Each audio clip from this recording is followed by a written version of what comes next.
Welcome to Sharika Talks, Unraveling the Truth, a journalist's quest. Subscribe for the truth. Chapter 13, The Girl Who Played with Fire. Sharika opened her eyes to the blur of her bed's underside.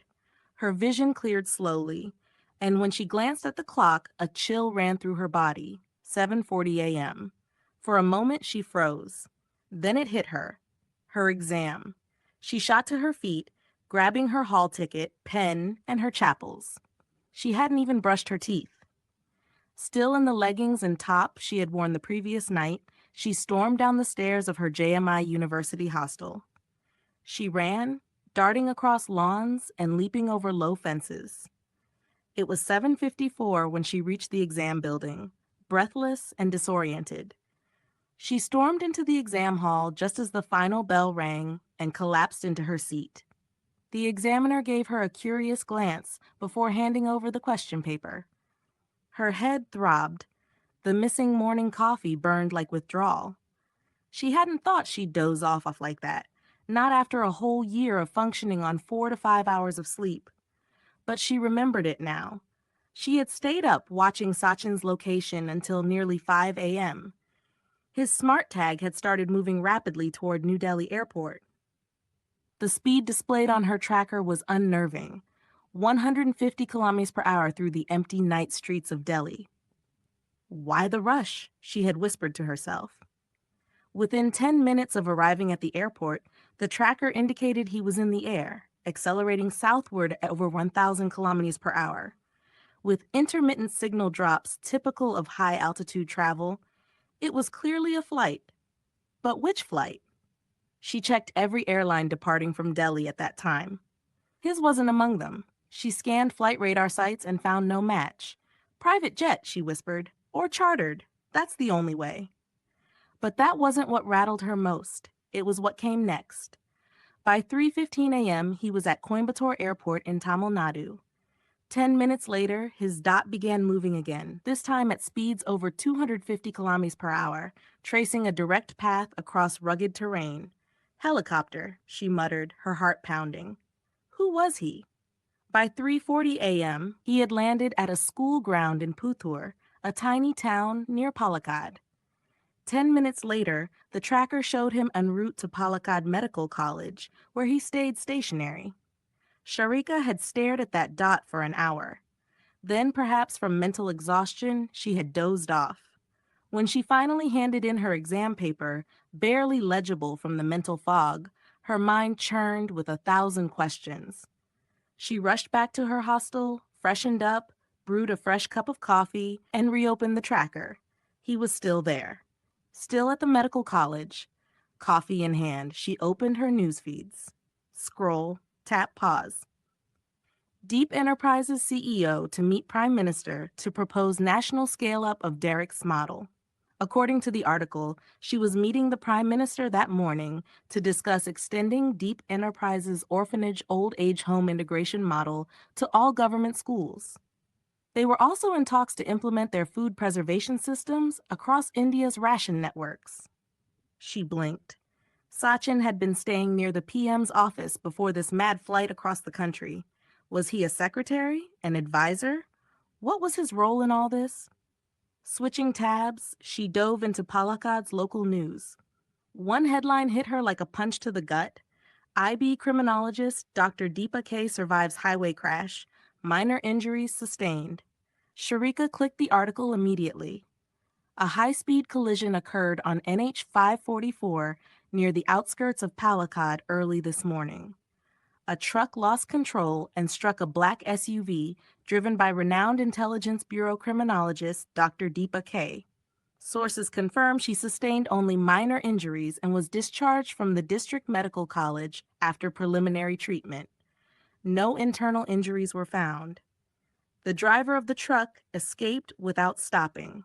She stared at the image, Deepa. Even at 32, she recognized her from the 2015 National Games podium.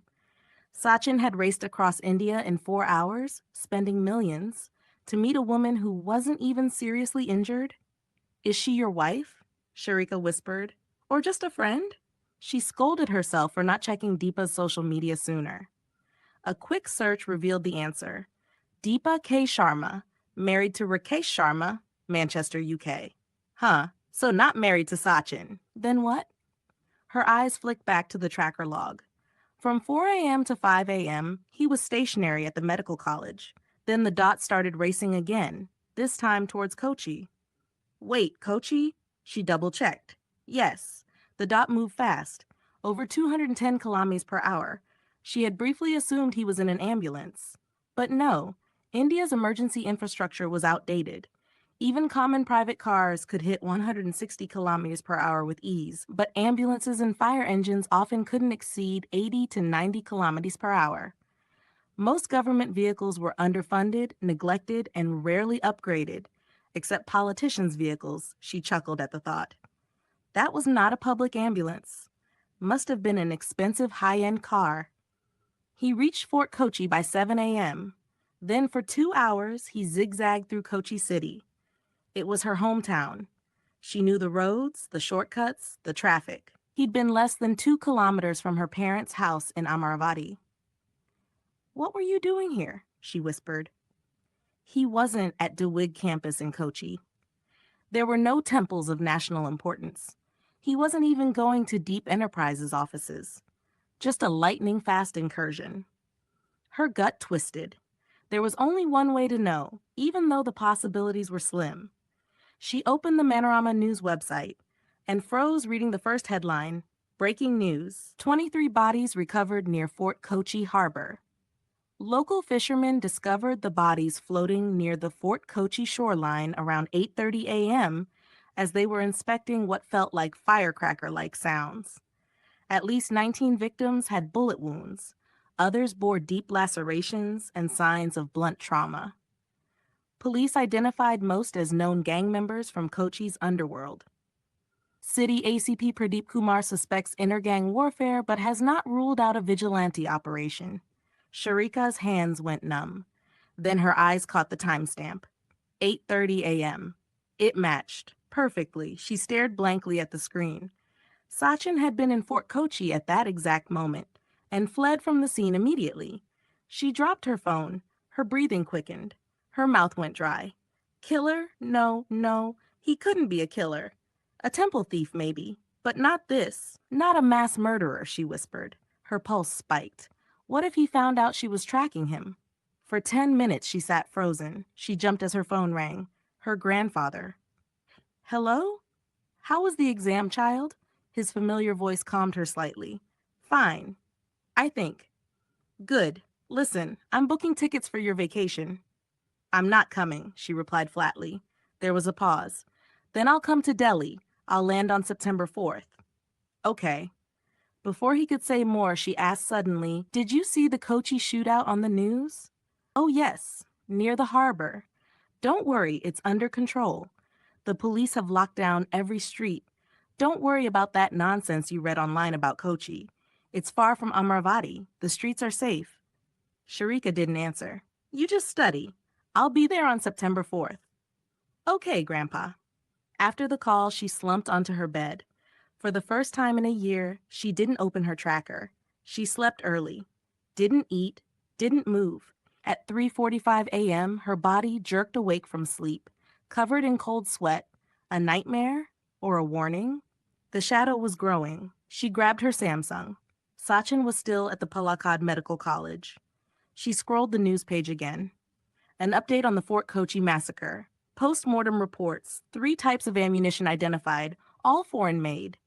380 ACP, commonly used in semi-automatic small handguns. 7.62 39mm, commonly used in AK-47s. And 9mm parabellum, prohibited in India for civilians. Ammunition commonly used in foreign-made weapons. Investigators believe none were manufactured in India. Multiple bullets per victim. Authorities suggest a coordinated strike involving military-grade precision. Possibilities: Naxalite operatives, international mafia, or rogue special ops units. No arrests yet. Sharika stared at the screen. He wasn't alone, she said aloud. Of course he wasn't. You idiot. You saw 23 bodies. Her chest tightened. For 2 weeks after that, she barely checked his tracker. She slept 8 to 10 hours a day, not from peace, but emotional fatigue. She began thinking about who she used to be. Back in Maharaja's college and school, she was the heartbeat of the campus, the heartbeat of every corridor. Extroverted, bold, outgoing, lively, and fiercely competitive. She once danced in street protests, once hosted campus fests under fairy lights. Now, she whispered to shadows.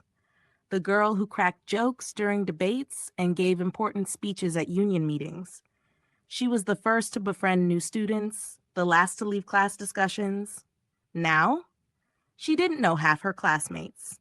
She was passing exams because she studied alone, ate alone, lived alone. She had poured everything into Project Umbra, and it had broken her. For days, she walked the campus like a ghost, and in the silence, a single line haunted her. I'm the girl who played with fire. Not Lisbeth Salander, not a fictional hacker from Sweden, just a girl, a kid, a 22-year-old trying to chase shadows in real life and found a flaming fire. What if she had been wrong? What if Sachin wasn't a thief, but Sukanya's right hand? What if he was authorized by the temples? What if those temple visits were negotiations? But then, the Padmanabhaswamy Vault incident. No, that footprint, that shoe, but that doesn't mean he did it. And this incident, what explanation can she give to this? Is he innocent, or is he the biggest criminal in the country? If he is a criminal, a gangster, what can a little girl like her do? Be a firefly to the flame? She covered her face. Her head throbbed. Her exams ended. But Umbra didn't.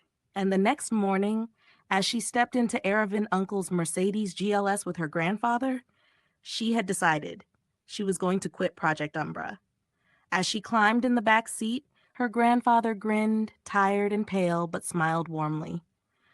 I have a surprise for you when we reach Aravind's house, he said. She didn't ask. She stared out of the window. She had no idea. That surprise would change everything. Forever. End of chapter 13. Thank you for watching Unraveling the Truth, A Journalist's Quest. Subscribe to stay updated on Sharika's journey. Stay tuned for the next part.